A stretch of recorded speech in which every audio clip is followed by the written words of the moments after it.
Good afternoon, everyone, and welcome to the second video for our Passover Object Talk series. My name is Lisa, and I am the Senior Learning Manager at the Jewish Museum London. Passover is an 8-day festival that celebrates the freedom of the Jewish people as told in the story of the Exodus in the Torah. Throughout this festival, and particularly during the Seder meal, Jewish people will reflect on this story and on its relevance today. The Passover story highlights themes of injustice, enslavement, xenophobia, migration, leadership, and other global issues, themes which still hold a huge relevance in modern day society. For our Passover Object Talk series, we are delighted to partner with a range of museums to bring modern day injustices to light through objects in both collections. Today is the 4th day of Passover, and we are delighted to be partnering with the Glasgow Women's Library to highlight the role of female leaders. At the Jewish Museum London, we have over 40,000 objects in our collection, some of which focus on the stories of women. And today I'm going to share one object in our collection that focuses on female leadership in the Passover story. I will then hand over to Lauren Kelly from the Glasgow Women's Library, who will share an object from their collection on female leadership. So I'm going to share my screen now. The object that I've selected today is this page from an 18th century illuminated Haggadah in our collection. The word Haggadah is Hebrew for telling or retelling. A Haggadah is the book that Jewish people use during the Seder meal. The word Seder means order, and the Haggadah contains the story of the Exodus, but also the order of the Seder ceremony, so we know exactly what to do and when to do it. It contains songs, poems, prayers, and often images depicting scenes from the Passover story. This hand-painted watercolor scene at the bottom of this Haggadah page is one such image. So we're going to look at this in more detail. We can see in this illustration the moment after the Jewish people have crossed the Red Sea. They are now a free people. And at the top, we can see a woman holding a timbrel standing among a group of women. This is Miriam. Her brothers were Moses and Aaron. Miriam was a prophetess and worked alongside her brothers to help lead the Jewish people to freedom. Miriam was fundamental to the Jewish people's survival in the Exodus story. In her role as a midwife, she helped to save many Jewish babies who were at risk of being put to death by Pharaoh. She ensured the survival of baby Moses by watching over his basket as it drifted down the Nile. Miriam watched as Pharaoh's daughter found the baby in the basket and offers to get a Hebrew wet nurse for the baby. And Miriam went and fetched their mother, Yocheved, so that she was able to care for her son and watch him grow up. Miriam was also fundamental to the survival of the Jewish community as a whole. At the end of the Passover story, Miriam played the timbrel and led the women in song and dance, praising God after the parting of the Red Sea. This is the scene that we can see here. As the Jewish people then begin their journey in the wilderness, Miriam's sustaining nature is symbolized by a traveling well, which follows them wherever they go. When Miriam died, the well dried up, symbolizing that her substance for the Jewish people had ended. Now, Miriam's story is not included in a traditional retelling of the Exodus story. However, many communities today include Miriam's role by putting her back into the story.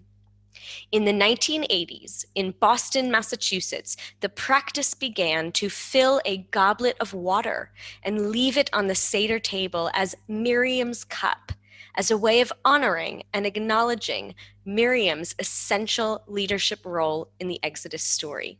And this practice is continued by many Jewish groups around the world today. I am now going to hand over to Lauren from the Glasgow Women's Library to share an object on female leadership from their collection. Over to you, Lauren. Hi, thank you so much to Lisa and to all at the Jewish Museum for inviting me to participate.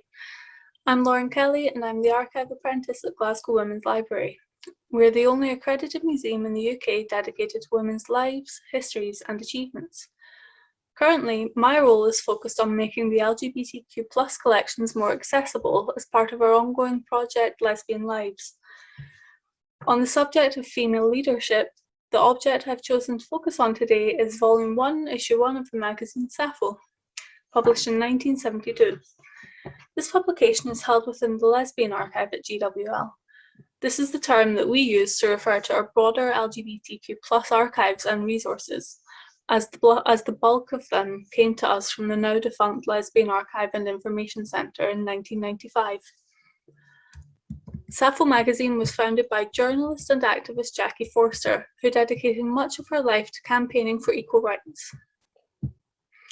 Born in London in 1926, Jackie was a key figure in several of the groups and organisations that worked tirelessly to secure protection and support for LGBT people, including the Campaign for Homosexual Equality and the Gay Liberation Front, which you may have heard of. They sought to involve women from a variety of backgrounds, and in this issue's introductory About Sappho article, noted that we don't want the magazine to be London provincial. We wish it to speak for and by you in all the rich diversity possible.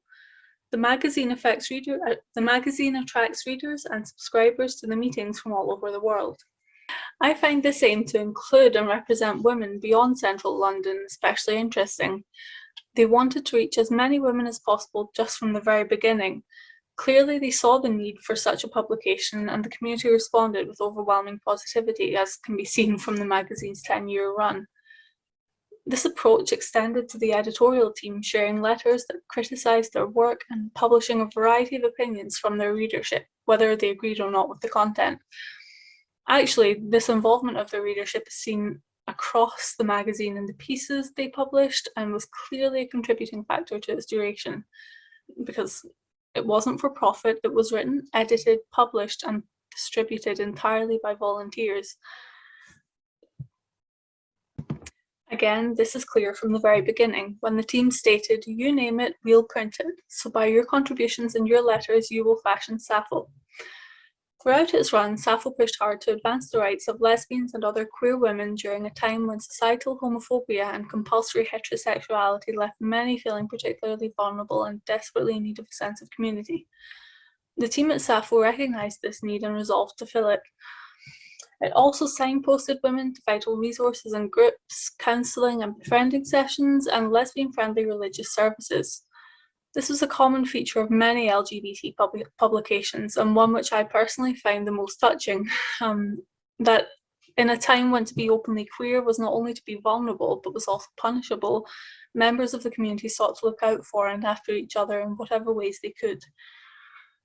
By highlighting the emotional impact on women who lived in a homophobic society, often forced to live in the closet as a result, Sappho managed to portray the real effects of compulsory heterosexuality and prejudiced attitudes. The legacy of Sappho and those who worked on it can be seen clearly in the community groups that formed through the magazine, in the advancement of our legislative rights, and in the hope it has given to generations of young queer women who stumble upon it.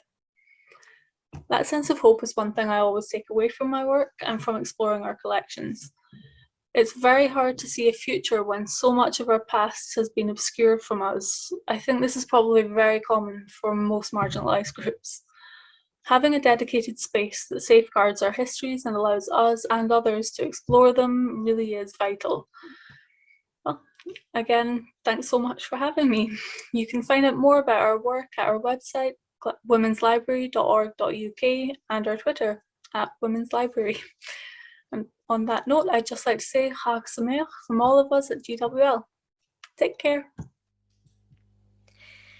Thank you so much, Lauren, for sharing that really fascinating magazine from your collection. It certainly gives us a lot to think about and reflect on when considering female leadership.